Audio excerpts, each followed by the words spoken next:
பிரியமானவர்களே, இயேசுவோடு 45 ஆண்டுகள்ன்ற சிறப்பு நிகழ்ச்சியில் தன்னுடைய ஊழிய அனுபவத்தை சகோதரர் mohanclazarus நம்மோடு பகிர்ந்து கொண்டே இருக்கிறாங்க. ஒவ்வொரு நாளும் அண்ணன் பகிர்ந்து கொள்கிற காரியம் உங்கள் விசுவாசத்தை தட்டி எழுப்புது. அண்ணன் பேசின நிறைய காரியங்கள் உங்களுக்கு நிறைய ஐயோ அப்படிங்க இருந்துச்சு. இவ்வளோ ஆண்டு செய்ய முடியுமா, இவ்வளோ மகத்துவமானதாக யோசிச்சிருக்கீங்களே. இன்றைக்கும் அண்ணன்ட்ட நிறைய கேள்வி கேட்க போகிறோம். ஸ்தோத்திரம். இன்னொரு வீடியோ பார்க்கலாமா அண்ணன்?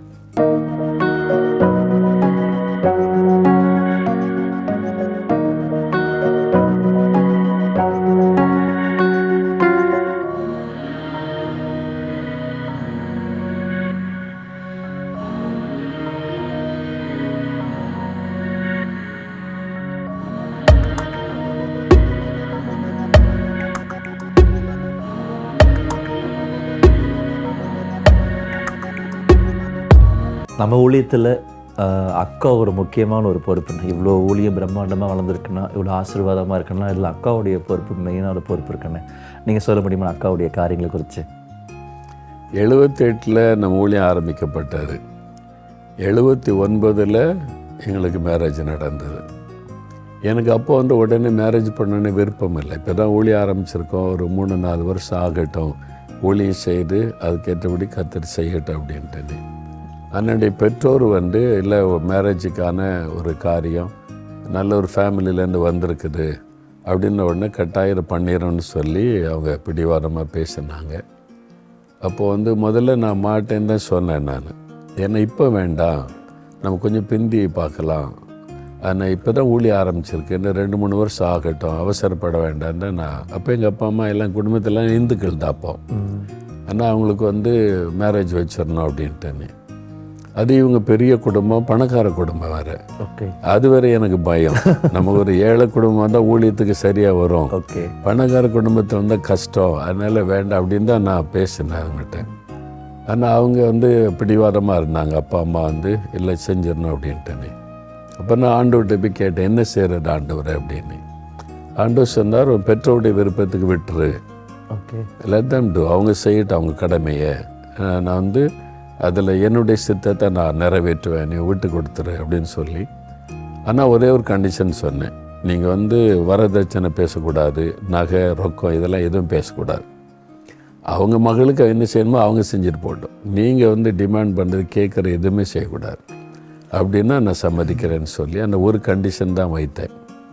அதனால் ஆண்டவர் சொன்னதுனால நான் ஃபோட்டோ கூட பார்த்ததில்லை. மேரேஜுக்கு முன்னால் ஃபோட்டோ கூட நான் பார்த்ததே இல்லை. சார் கத்தர் சொல்லிட்டார். நான் அப்படி ஜெபிக்கும் போது ஆண்டவர் நீ ஓகே சொல்லு, உங்கள் பெற்றோருடைய இதுக்கு விட்டுரு, கத்தர் தெளிவாக பேசுனதுனால சரி ஆண்டவரே நீ கீழ்ப்படிஞ்சு ஓகே அவ்வளோதான் அப்படின்னு சொல்லிட்டு. அப்போ என்னுடைய மனைவி மேரேஜ் ஆகி வரும்போது எங்கள் வீட்டில் கூட்டு குடும்பம் 5 வருஷம் ஒன்றா தான் இருந்தோம். நாங்கள் 2 பேரும் கிறிஸ்டின், எங்கள் அப்பா அம்மா உடன் பிறந்த எல்லோரும் இந்துக்களாக தான் இருக்கிறாங்க. என் அண்ணன் மட்டும் கிறிஸ்டின். அண்ணன் கிறிஸ்டின் ஆகி கிறிஸ்டின் ஃபேமிலி தான் அவங்களுக்கு, மற்றவங்க எல்லாம் இந்துக்கள் தான்.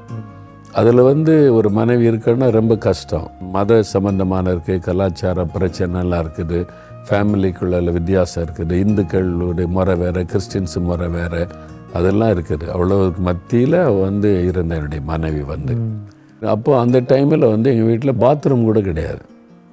எங்கள் வீட்டில் 5 வருஷம் அதில் தான் என் மனைவி இருந்தான். அப்போ என்னோடு கூட அவங்க பெரிய குடும்பம். அப்போ அவங்க சொன்னாங்க, அம்மா கேட்டாங்களா, உனக்கு இதெல்லாம் செஞ்சு கல்யாணம் பண்ணி வைக்கிறோம், கல்யாணத்துக்கு அப்புறம் உனக்கு அது வேணும் இது வேணும் எதுவும் என்கிட்ட வரக்கூடாது. அவங்க அம்மா பேசியிருக்காங்க, நீ எப்படி இப்போ ஒரு ஊழியக்காரன்றாங்க, அதுவும் ஒரு பாஸ்டர் ரெவரண்ட்னா ரெகுலர் வருமானம் இருக்கும், அப்படியும் கிடையாது. என்ன செய்ய போனால் அந்த ஊழியக்காரர் முழங்காலில் நின்று செய்கிறால, நானும் முழங்காலில் நின்று பெற்றுக்கொள்ளுவேன் அப்படின்னு என் மனைவி பதில் சொல்லியிருக்கா அவங்க அம்மாக்கிட்ட. அப்படி சொல்லி தான் வந்தது. அதனால் இவ்வளோ பாடுகள் மத்தியிலையும் ஒரு நாள் இது இல்லையே அது இல்லையே இது என்ன வீடு அப்படிலாம் சொன்னதில்லை. சில சமயம் வீடு மேலே ஓப்பனாகவே இருக்கும், அந்த மாதிரிலாம் கஷ்டப்பட்டுருக்குறோம். அதுக்கப்புறம் தான் தேவனுடைய வீடு கட்டும்போது இந்த கேம்பஸுக்குள்ளே 2 ரூம் தான், ஒரு கிச்சன் ஒரு ரூம், அவ்வளோதான். அதில் தான் நாங்கள் 10-15 வருஷமாக இருந்தோம். 2 ரூம் தான், ஒரு வராண்டா இருக்கும், ஒரு கிச்சன், ஒரே ஒரு ரூம், அவ்வளோதான். அதில் தான் இருந்தோம். அப்போ என் மனைவி எப்பவும் ரொம்ப சுத்தமாக இருக்கணும், எல்லாமே நீட்டாக இருக்கும். ஒரு ஜன்னலில் கூட அழுக்கு இருக்கக்கூடாது, ரொம்ப கவனம் இருக்கக்கூடாது, எல்லாம் ரொம்ப நீட்டாக சுத்தமாக இருக்கணும் அப்படின்றது. அப்போ கொஞ்சம் கஷ்டப்பட்டோம் ஆரம்பத்தில். என்னன்னு சொன்னால் அவளுடைய புரிந்து கொள்ளுதல், அவளுக்கு ஒரு வீடு சர்ச்சில் ஒரு கன்வென்ஷன் நடந்தால் கூட அவங்க வீட்டில் அனுப்ப மாட்டாங்க. சர்ச்சுக்கு ஆராதனை மட்டும் போயிட்டு வரலாம், வீட்டில் உட்காந்து பிரசங்க கேட்டுக்கிடுங்க மைக்கில், அவ்வளோதான். அந்த மாதிரி வளர்ப்பு. அதனால் உலகமே தெரியாது, எதுவுமே தெரியாது. இங்கே வந்த பிறகு தான் ஊழியன்னா என்ன, மற்றவங்கள்ட்ட பழகிறன்னா எல்லாமே கொஞ்சம் கொஞ்சமாக கற்றுக்கொண்டு வந்தது. அதுக்காக அவங்க நிறைய விலக்கரையும் கொடுத்துருக்காரு சொல்லணும். ஆரம்பத்தில் இருந்தே வந்து எங்களுடைய ப்ரேயர் ரூமை பெருக்கிறது, சுத்தம் பண்ணுறது, அதெல்லாம் செய்வா. எல்லாமே நாங்கள் 2 பேரும் போனால் செய்கிறது. ஊழியத்துக்காக அவர் தான் நிறைய விலைக்கரையும் கொடுத்து எங்கூட இருந்தார். பெரிய பாடுகள்லாம் சகித்து கொண்டு ஊழியத்தில் இருந்தார், எனக்கு ரொம்ப துணையாக. அது மாத்திரம் இல்லை, ஜெபிக்கிறதுல வந்து நான் 4 மணிக்கு எழும்பி ஜெபிச்சு அவள் 3 மணிக்கெல்லாம் முழங்கால நிற்பாள். நான் எழும்புறதுக்கு முன்னால் அவள் ஜெபிச்சு கொண்டு இருப்பாள். ஓகே, அதுதான் என் பெரிய ஒரு ஆசீர்வாதம். எனக்கு பெரிய ப்ரேயர், அவருடைய ப்ரேயர் சப்போர்ட்டு எனக்கு பாதுகாப்பு, எனக்கு ஒரு பெரிய ஒரு விஷயமா இருக்குது. அதே மாதிரி மீட்டிங் போனான்னா ஸ்டேஜுக்கு ஏறினா எதுவுமே எனக்கு ஈக்குவலாக பக்கத்தில் உட்காருன்னு அவன் நினைக்க மாட்டான். நான் சொன்னாலும் ஊழியத்தோடு சொன்னாலும் நீங்கள் எங்கேயுமே பார்க்க முடியாது, பின் வரிசையிலே தான் இருப்பார். நீங்கள் பார்த்தீங்கன்னா இப்போ வரைக்கும் பக்கத்தில் உட்காந்துக்கணும் அப்படி இல்லை, அவங்க வந்து பின்னால் இருக்கணும். நான் பின்னாலேருந்து ஜெபிச்சுக்கிட்டே இருக்கிறேன், தன்னை முன்னால் காமிக்கணும். நான் அதில் அது மாதிரி எண்ணமும் அவளுக்கு கிடையாது. பிகினிங்கில் இருந்தே அப்போவே ஊழியத்து கூப்பிட்றவங்களே என் பக்கத்தில் அவளுக்கு சீட் போட்டுருவாங்க. இல்லை அண்ணன் கூட பக்கத்தில் உட்காருங்க, என்ன இல்லை பின்னால் தான் உட்காந்துருப்பேன் எப்போவுமே. அல்லது சில ரெகுலராக போகிறேன்னா சில ஆட்களோட பழகிட்டா அவங்களோட கூட்டத்தில் உட்காந்து நான் இங்கே உட்காந்து ஜெபிச்சுக்கிட்டே இருக்கேன் அப்படி தான் சொல்கிறத தவிர முன்னால் வந்ததே கிடையாது எதுவுமே. அதனால் எப்போவுமே பின்னாலேருந்து ஜெபிக்கிறது, அவ்வளோதான். அதிகாலையில் எழும்பி ஜெபிக்கிறது, மணிக்கணக்காக ஜெபிக்கிறது, அதுதான் எனக்கு வந்து ஒரு பெரிய பலன், பக்க பலம் என்னுடைய மனைவி. வேறு ஊழியத்துக்கு போகும்போது எல்லா இடமும் என் கூட வருவாள். அந்த நாட்கள்லேயே கூடவே வந்து கன்னியாகுமரி மாவட்டத்தில் வந்து 7-8 வருஷம் ஊழியம் செஞ்சோம். எல்லா மாதமும் போய் கூட்டம் நடத்துவோம், எவ்ரி மந்த்து. அப்போ ஒரு சர்ச்சை தெரிந்து கொண்டால் 1 வருஷம் கூட்டம் நடத்துவோம் எழுப்புதலுக்காக. எழுப்புதல் கூட்டமே நடத்தி ஒரு பெரிய டீமாக போவோம். பாக்கியமணி சார் அது மாதிரி ஒரு நேசரத்துலேருந்து ஒரு டீம் 10-15 பேர் போவோம். அப்போ வந்து கூட்டம் முடிச்சுட்டு சண்டே நைட்டு முடியும். அடுத்த நாள் காலையில் அவங்களாம் வேலை செய்கிறவங்க, காலேஜில் மில்லில் வேலை செய்கிறவங்க வந்தாகணும். அதனால் நைட்டு ட்ராவல் பண்ணுவோம். நைட்டில் வந்து நாகர்கோயில் பஸ் ஸ்டாண்டில் நடுராத்தில் வந்து சேருவோம். 1 மணி 2 மணிக்கு போல் வந்து சேருவோம் பஸ்ஸை பிடிச்சி எல்லாம். அப்போ எல்லாம் டயர்டாக இருக்கும்ல, நாங்கள்லாம் பிளாட்ஃபார்மில் நியூஸ் பேப்பர் வாங்கி படுத்து தூங்கிடுவோம். எல்லா என் மனைவி மட்டும் விழிச்சே உட்காந்துருப்பா, உட்காந்து அந்த பொருள் எல்லாம் பாதுகாப்பா. இது வந்து 1 வருஷம் 2 வருஷம் இல்லை, மோர் தென் 7 இயர்ஸ் அப்படி நடந்தது. எல்லா மாதமும் வந்து பாதுகாப்பா. 5 மணிக்கு அங்கேருந்து ஒரு பஸ்ஸு கிளம்பும், 5-6 மணிக்கு. அது வந்து நேசரத்துக்கு ஒரு 8 மணிக்கு வந்துடும், அவங்களாம் வேலைக்கு போயிடுவாங்க. அப்போ நான் அந்த பஸ்ஸு வந்தோடனே எங்களெல்லாம் எழுப்புவோம், பஸ் வந்துட்டு எழுப்புங்க அப்படின்னு சொல்லி அவள் தான் பாதுகாத்து நடத்தினார். அதெல்லாம் பிகினிங்கில் இருந்தே அப்படி. அப்போ வந்து ஜபம், அது மாதிரி ஊழியத்துக்கு உதவியாக இருக்கிறது. அதே மாதிரி பண காரியத்தில் நான் சொல்லியிருந்தேன், வர்ற காணிக்கையெல்லாம் ஊழியத்துக்குள்ளது. அதான் ஆண்டு சொன்னார், எந்த ஊழியத்துக்கு நீ கொடுக்குற எந்த காணிக்கையும் நீ தொடக்கூடாது. நீ வேலை செய்தால் உனக்கு கூலி நான் தருவேன், உன்னுடைய பர்சனல் காரியம் இதுக்கு தருவேன்னு சொல்லி அதுக்கு நான் ஒப்பு கொடுத்துருந்தேன். அதனால் ஊழியத்துக்குன்னு வர எந்த காணிக்கையும், இது கர்த்தருக்கு இந்த ஊழியத்துக்கு அந்த ஊழியத்துக்கு கொடுக்க எந்த காணிக்கையிலையும் நாங்கள் தொடுவதில்லை. எல்லாமே ஆஃபீஸுக்கு போயிடும், அக்கௌண்ட்டில் போயிடும், அங்கே ரிசிப்ட் அனுப்பிடுவாங்க. எனக்குன்னு நான் பிரசங்கம் பண்ணால் எனக்கு காணி கொடுக்கறது தான் எனக்குரியது. நான் ஊழியம் செய்தால் எனக்கு ஆண்டவர் போஷிப்பார், அவ்வளோதான்.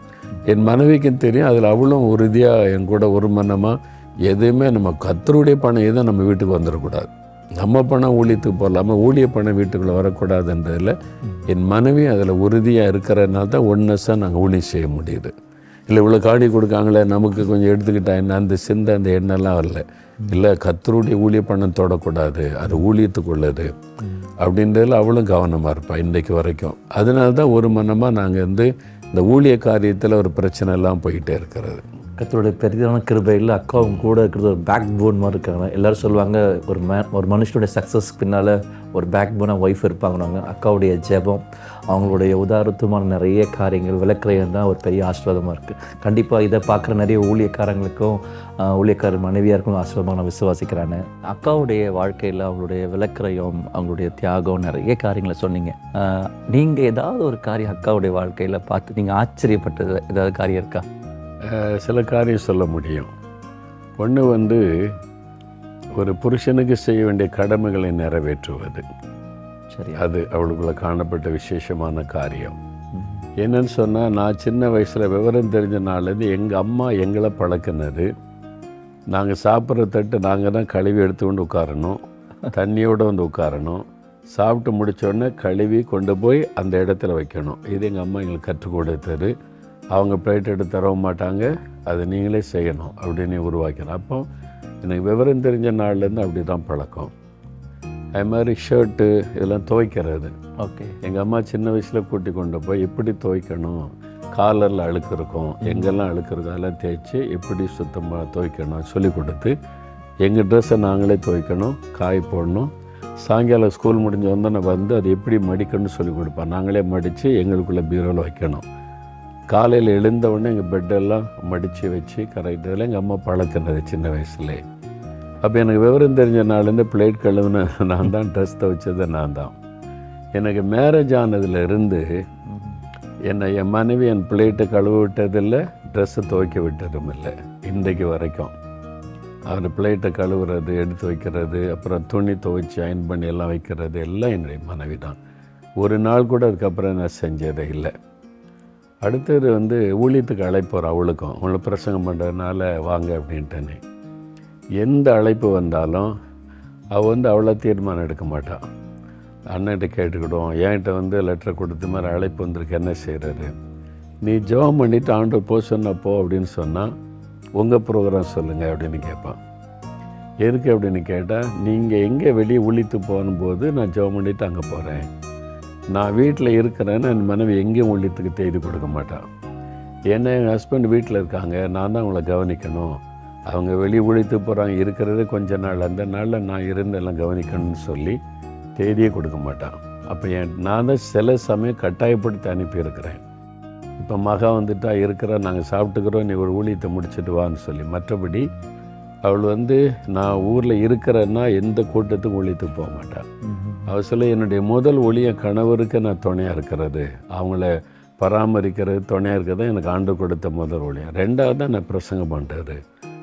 அதுக்கு அதாவது பேலன்ஸ் பண்ணி தடையில்லாமல் கவனிச்சுக்கொள்ளலாம். ஊழியத்துக்கும் போவா, அதே சமயத்தில் நான் இருக்கும்போது வீட்டில் தான் இருப்பாள். அந்த மாதிரி உள்ளது ஒன்று. ஓகே. ரெண்டாவது அவர்கிட்ட கண்ட இன்னொரு காரியம்னா விசுவாசம். விசுவாசம் ஆரம்ப காலத்திலிருந்தே ஒரு ஃபெய்த், ஆண்டவர் மேலே விசுவாசம். நிறைய சொல்லால உடனே என்னென்னா, ஒரு சமயம் நான் அமெரிக்கா ஊழியத்து போயிருந்தேன். போயிருந்தபோது சிக்காகிட்டான். ஓகே. மெட்ராஸுக்கு போயிருந்தபோது சிக்காகி மெட்ராஸ் அப்போலோ ஆஸ்பத்திரியில் வச்சுருந்தாங்க. நம்ம ட்ரஸ்டீஸ் ஃபேமிலியெலாம் ரொம்ப கவனிச்சுக்கிட்டாங்க. அப்போ கொண்டு ஆஸ்பத்திரியில் வச்சு அப்போ வந்து சீரியஸ் ஆகிட்டான். டாக்டர் சொல்லிட்டாங்க, ரொம்ப சீரியஸ் இது, உடனே ஆப்ரேஷன் பண்ணணும், இல்லாட்டினா மரணம் சம்பவிச்சிடும் அப்படின்னு. அவெல்லாம் அழுதுட்டாங்க. ட்ரஸ்டீஸ் எல்லாம் கண்ணீர் விட்டு அழுது, அவளுக்கு தெரியாமல் ரூமுக்கு வெளியே வந்து, ஐயோ சிஸ்டர்கிட்ட என்ன செய்கிறதுன்னு எல்லாம் ஜெபம் வேறு.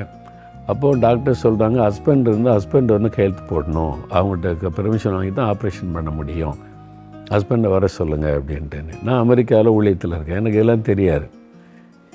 இவர்கிட்ட வந்து சொல்லியிருக்காங்க, இது மாதிரி அண்ணன் வரணும், அதனால் தெரியப்படுத்துகிறோம், அண்ணனை கூப்பிட்ருவோம், ஏன்னா உங்களுக்கு உள்ள சீரியஸ் ஆப்ரேஷன் பண்ண டாக்டர்ஸ் சொல்கிறாங்க அப்படின்னோடனே இவ படுக்கையில் இருந்துக்கிட்டு சொன்ன, இல்லை கூடக்கூடாது, அவங்க ஊழியத்துக்கு போயிருக்காங்க, ஊழியத்தை முடிச்சுட்டு வரட்டும், ஊழியத்தில் இடையிலலாம் கூப்பிடக்கூடாது, அவங்களுக்கு ஊழியம் இருக்குல்ல, அதை முடிக்காமல் வரக்கூடாது அப்படின்ட்டு.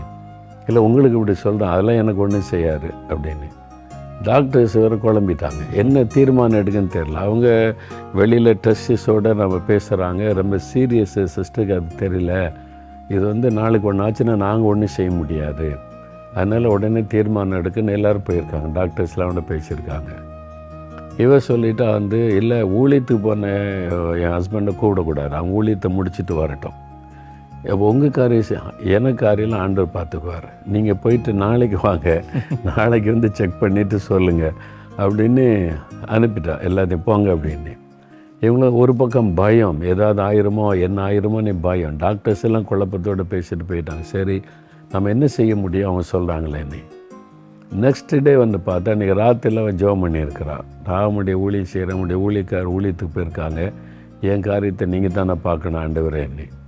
நெக்ஸ்ட் டே வந்து பார்த்தா கம்ப்ளீட்டாக சேஞ்ச், எல்லாம் நார்மல். டாக்டர்ஸுக்கு ஆச்சரியமாக போச்சு, எப்படி ஒரே ராத்திரிக்குள்ளே எல்லாம் இப்படி மாறிச்சு. அதாவது அவனுடைய ஃபெய்த், விசுவாசம். அவனுடைய ஊழியம் தடைப்படக்கூடாது, அதெல்லாம் பார்த்துக்கலாம், கர்த்தர் அற்புதம் செய்வார், அந்த விசுவாசம். அது ஒரு பெரிய காரியம். இல்லை நான் விசுவாச ஊழியம் தானே என்னுடைய தேவைக்கு. அப்போ அந்த விசுவாசம் இல்லாட்ட என் மனைவி என் கூட நிற்க முடியாது. கண்டிப்பாக ஒரு நாள் பணம் இல்லையே அது இல்லை இதுலேருந்து முறுமுறுத்ததே கிடையாது. இவளுக்கு மேரேஜ் ஆன ஆரம்ப நாட்களில் ஒரு சேரீ எடுத்து கொடுக்க காசு இருக்காரு என்கிட்ட ஒரு நாள் சேரீ எடுத்து கொடுக்கல அதுக்கு ஒன்று கேட்டதே கிடையாது. அது மாதிரிலாம் ஈவன் பண்டிகை கூட சில சமயம் நாங்கள் எடுத்து கொடுத்ததே இல்லை. ஏன்னா அப்போ வசதி கிடையாது. ஊழியத்தில் ஆரம்ப காலம் கஷ்டப்பட்டு ஓடிக்கொண்டு இருக்கிறோம். ஒரு நாள் அது இல்லையே இது இல்லையே நீ முறுமுறுத்ததும் கிடையாது. கேட்டால் கர்த்தர் தருவார், கர்த்தர் நடத்துவார், அவ்வளோதான். அப்படி தான் லைஃப். அதுதான் ஒரு பெரிய ஆச்சரியம். எல்லார் வீட்டில் வர மாதிரி சில வாக்குவாதங்கள் அந்த முட்டல் மோதெல்லாம் வரும். ஆனால் அதில் அப்படியே ஒரு உள்ளத்தில் கசப்பு வெறுப்பு இருந்தால் அப்படிலாம் கிடையாது எங்களுக்குள்ளே. அடுத்த நேரம் சரியாயிரும், அப்படியே போயிடும் அன்பா. உங்களுக்கு இருக்க அதே விசுவாசம் அக்கா கூட இருக்கிறதுனால இந்த ஊழிய பாதையில் நல்லா ஓட முடியுது இன்னைக்கு வரைக்கும் அந்த சப்போர்ட். இதை பார்க்குற நிறைய ஊழியக்காரங்களுக்கு அவங்க மனைவிக்கு இது பிரோஜனமாக இருக்கும். அந்த விசுவாசம் அவங்களுக்கு இருக்கணும். ஏன்னா ஒரு சில கணவனுக்கு இருக்கும், மனைவிக்கு இல்லைன்னா அது ஒரு போராட்டமாகவே இருக்கும். 2 பேருக்கு ஒரே அளவுக்கு விசுவாசம் கமிட்மெண்ட்டாக தான் ஊழியம் கரெக்டாக போகும். என் மனைவி விசுவாசத்தையும் உறுதியாக இருந்து கமிட்மெண்ட்லேயும் சரியாக இருக்கிறதுனால இப்போ ஏன்ட்டு சில ஜெபிக்க வருவாங்க ஃபேமிலி, என்னை மணிக்கணக்காக உட்காந்து பேச முடியாது. இப்போது சமீப நாட்களில் ஒய்ஃபை பாருங்கன்னு சொல்லி அவட்ட அனுப்பிடுறேன். நான் எத்தனை பேரை பார்க்கணுன்னு சொன்னால் கூட சரி வரட்ட நான் பார்க்குறேன்னு ஒரே ஃபேமிலிக்கிட்ட 4 மணி நேரம் 5 மணி நேரம் இப்போ உட்காந்து பேசி அவனுடைய டெலிவரன்ஸ் ஆகும் வரைக்கும் வழி நடத்துகிறேன். இப்போ இந்த நாட்களில் வெளியே அதிகம் ஊழியம் போகிறதில்ல. எல்லாம் இப்போ அதனால் நான் நிறைய பேர் அவட்ட அனுப்பிடுறாரு. என்கிட்ட வர்றவங்க ஃபேமிலி ப்ராப்ளம், மகள் பிரச்சனை, கவுன்சிலிங் பண்ணனாக்கி நாளைக்கு மனைவியை பாருங்கள் அப்படின்னு சொல்லி நான் சொல்ல இது மாதிரி வந்தாங்க ஒன்று தான் பார்க்க சொல்லியிருக்கேன். நான் இருந்ததுன்னா பார்க்க அப்படிலாம் சொல்லுவேன், வரட்டும் அப்படின்னு சொல்லி மணிக்கணக்காக இப்போ உட்காந்து மக்களோட பேசுகிறா, ஊழியம் செய்கிறேன். அதனால தான் ஒரு மனமாக நாங்கள் ஊழியத்தில் போக முடியுது. ஸோ ரொம்ப சந்தோஷமாக இருக்குண்ணா. கண்டிப்பாக இதை பார்க்குற நிறைய விசுவாச குடும்பங்களுக்கு, ஊழியர்கள் குடும்பத்துக்கு இப்படி நம்ம மாறும்போது பெரிய ஆசீர்வாதமாக இருக்குன்னு தெரிஞ்சிட்டோம். பிரியமானவர்களே, இந்த நாள் நிகழ்ச்சியில் அக்காவுடைய அந்த விசுவாச வாழ்க்கை அவங்களுக்கு சப்போர்ட்டிவாக நின்னது, நிறைய நேரத்தில் உறுதுணையாக நின்னது, அண்ணனை எவ்வளோ தூரம் மேலே கொண்டு போயிருக்கிறதுன்னு பார்த்தோம்ல. நிறைய மனைவிமார் பார்த்துட்ருக்கீங்க, நாங்கள் சப்போர்ட் பண்ணுறோன்னு யோசிக்கிறீங்க. ஆனால் இதே போல் இன்னும் நீங்கள் சப்போர்ட் பண்ணும்போது உங்கள் கணவர் இன்னும் எழும்பி நிறைய ஊழியங்களை செய்ய முடியும். உங்களை அடுத்த எபிசோடில் சந்திக்கிறோம். அது வரைக்கும் கர்த்தருடைய கிருபைகளோடு இருப்பதாக. ஆமென். For further details and prayer support, contact Jesus Redeems Ministries, Nalu Mavadi, Tuticorin District, 628-211. Our phone number 04639 220022. info@jesusredeems.org. God bless you.